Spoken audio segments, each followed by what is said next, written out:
Friends, welcome back to my channel. आज मैं आपके लिए इस ड्रामा के नेक्स्ट पार्ट की एक्सप्लेनेशन लेकर आई हूँ। तो चलिए कहानी की शुरुआत करते हैं। कहानी में आगे हम देखते हैं कि नेक्स्ट मॉर्निंग जीहुन बेहोश सा पड़ा होता है और उसका अलार्म बज रहा होता है। तभी एरा एक फनी सी ड्रेस में आकर चिल्लाते हुए उसे अलार्म बंद करने के लिए कहती है, लेकिन जीहुन के कान पर जू तक नहीं रेंगती। एरा फिर से उस पर चिल्लाती है और उसे अलार्म बंद करने के लिए कहती है। तब जीहुन नींद से उठकर टाइम देखता है। तब उसे पता चलता है कि पहले ही दिन पार्ट टाइम जॉब के लिए वो लेट हो गया है। वो जैसे ही वॉशरूम का दरवाजा खोलता है तो सामने उसे इज़ेल दिखाई देती है, जिसे देखकर वो डर जाता है। वो पूछता है कि तुम यहाँ क्या कर रही हो? इज़ेल कहती है कि मैं रात को यहीं रुक गई थी। क्या तुम्हें मेरे यहाँ रुकने से कोई प्रॉब्लम है? जीहुन के पास इसका कोई जवाब नहीं होता। इज़ेल कहती है कि कब तक तुम वॉशरूम के दरवाजे पर ऐसे ही खड़े रहोगे? तब जीहुन उसे सॉरी बोलते हुए दरवाजा बंद कर देता है। फिर वो अपने कमरे में तैयार होता है और फिर अपनी जॉब के लिए निकलने लगता है। तभी एरा उसे रुकने के लिए कहते हुए पूछती है कि तुम कहाँ जा रहे हो? जीहुन कहता है कि मैं कैफे में अपनी पार्ट टाइम जॉब पर जा रहा हूँ। मैंने तुम्हें लास्ट टाइम बताया तो था। एरा कहती है कि कहीं तुम भाग तो नहीं जाओगे? जीहुन उसकी बात का जवाब नहीं देता। तभी इज़ेल आकर कहती है कि तुम्हें भागना है तो भाग लो, हम तुम्हें पकड़ ही लेंगे। जीहुन कहता है कि मैं कहीं नहीं भागूंगा, मैं शाम को आकर तुमसे मिलता हूँ।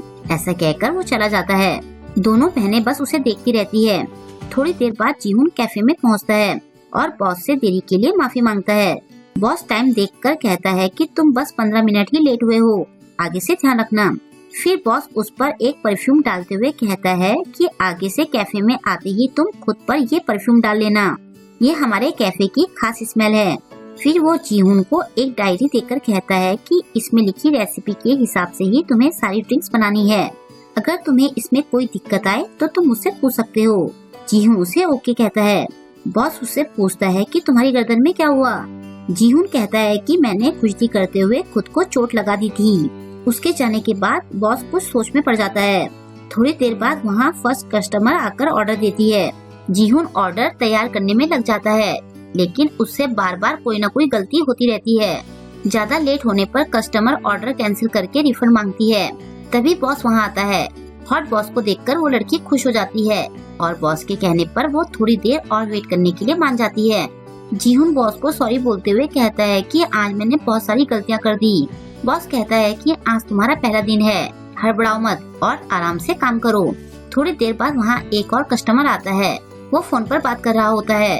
वो कहता है कि मेरा दोस्त बड़ी अजीब सी बातें कह रहा था। वो बोल रहा था कि एक लड़की ने आकर अचानक से मुझे थप्पड़ मारकर बेहोश कर दिया था और उस लड़की की आंखें लाल लाल चमक रही थी। बताओ, ये भी कोई बात हुई?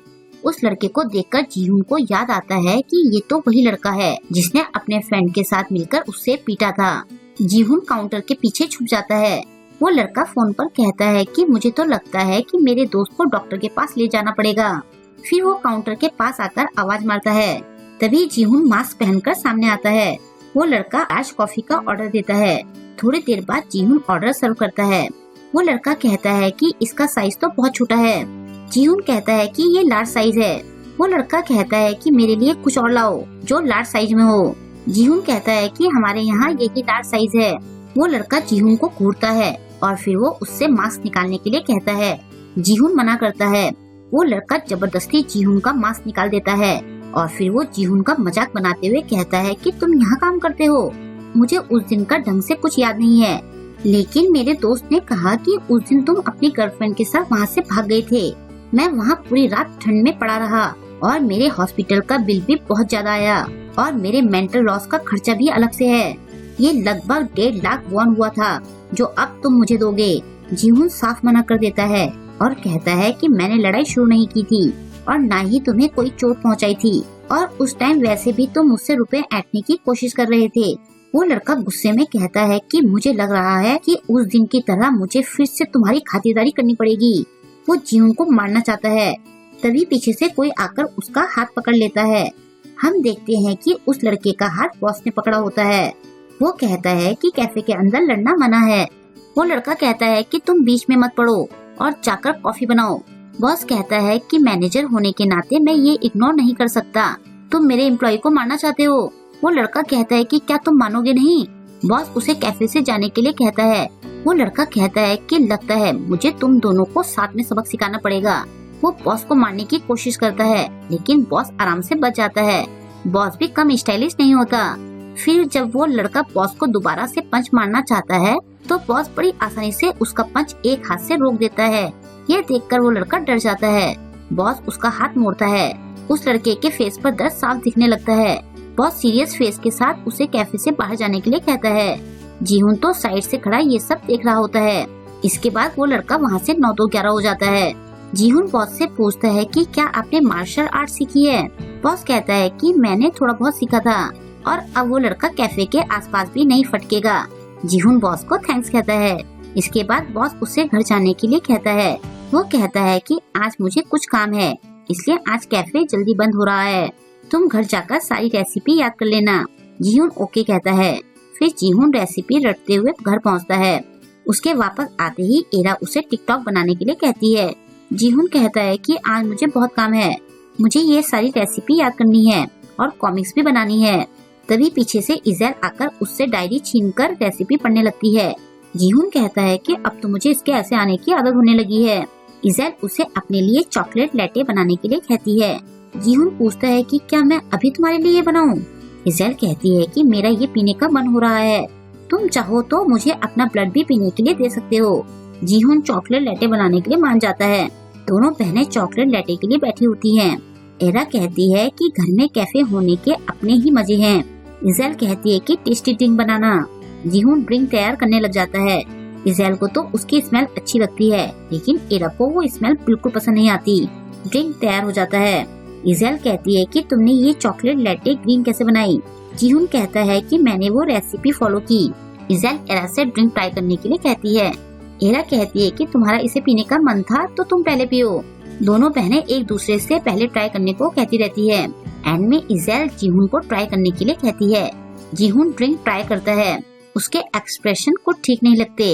इज़ेल कहती है कि तुम ऐसा अजीब सा फेस क्यों बना रहे हो, क्या ये टेस्टी है? जीहुन कहता है कि ये बहुत टेस्टी है। इसके बाद वो दोनों बहनें वो ड्रिंक ट्राई करती है। एरा की तो उसे पीकर हालत खराब हो जाती है। वो जीहुन का कॉलर पकड़कर कहती है कि क्या तुमने मुझे जान से मारने के लिए बनाया है? इससे अच्छा तो मैं अपने पैरों से बना सकती हूँ। तभी इज़ेल कहती है कि ये तो बहुत टेस्टी है। ये सुनकर एरा और जीहुन दोनों चौंक जाते हैं। एरा पूछती है कि तुम्हें ये टेस्टी लग रहा है? इज़ेल हाँ कहती है। जीहुन उसे थैंक्स कहता है। इज़ेल कहती है कि तुम मेरे लिए बनाते रहना, मैं तुम्हारा ब्लड डोनेशन कम कर दूंगी। वैसे अगली बार तुम इसमें अपना ब्लड डालकर ब्लड लैटे बनाने की कोशिश करना। ये सुनकर जीहुन को समझ नहीं आता कि वो क्या बोले। इज़ेल कहती है कि क्या तुम अपना ब्लड डोनेट करना चाहते हो? जीहुन कहता है कि मैं अगली बार जरूर ट्राई करके देखूंगा। फिर इज़ेल जाने लगती है। एरा पूछती है कि इस बार तो तुम पक्का जा रही हो ना?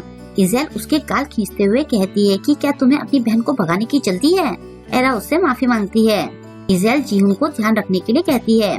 फिर वो वहाँ से चली जाती है। जीहुन पूछता है कि वो क्या करती है? एरा कहती है कि वो बहुत कुछ करती रहती है, मुझे भी इस बारे में ज्यादा नहीं पता।